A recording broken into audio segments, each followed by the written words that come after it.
Hello children, how are you all? I'm sure you all are doing good. Let's start today's chapter, We Need Air. Let's learn about living things need air to live. Living things को air की ज़रूरत होती है रहने के लिए. Wind, moving air. Moving air को हम wind कहते हैं. Storm, wind blows very fast and strong. Storm का मतलब होता है तूफान, जब हवाएं बहुत तेज चलना शुरू हो जाती हैं.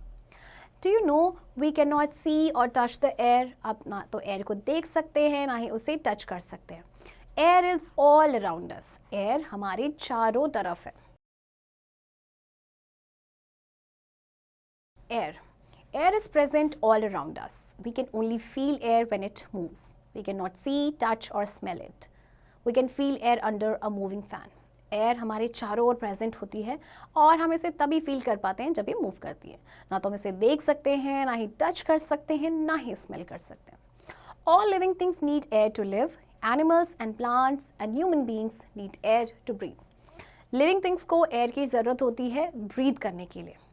We can feel air. हम एयर को कैसे फील करते हैं? देखिए, कुछ आपको एग्जाम्पल्स दे रखे हैं.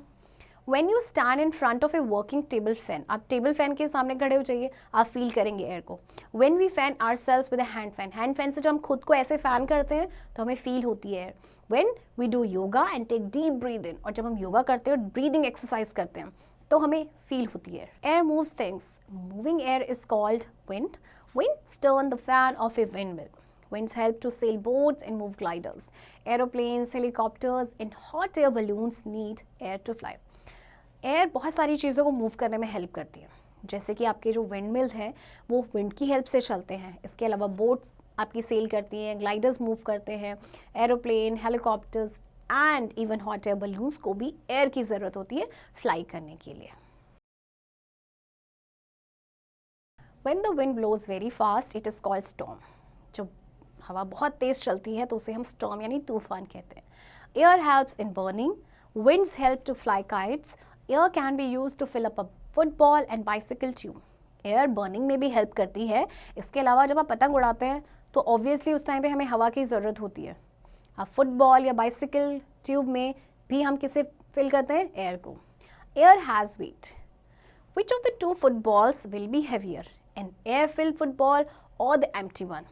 An air-filled football would be heavier because it has air. This shows that air has weight. अब आपको दो फुटबॉल दी गई हैं. इसमें एयर फिल है जबकि ये इसमें एयर फिल नहीं है. इन दोनों में से भारी कौन सी होगी, हैवी कौन सी होगी? ऑब्वियसली जिसमें आपका एयर फिल्ड है. तो इससे क्या शो होता है कि एयर हैज वेट.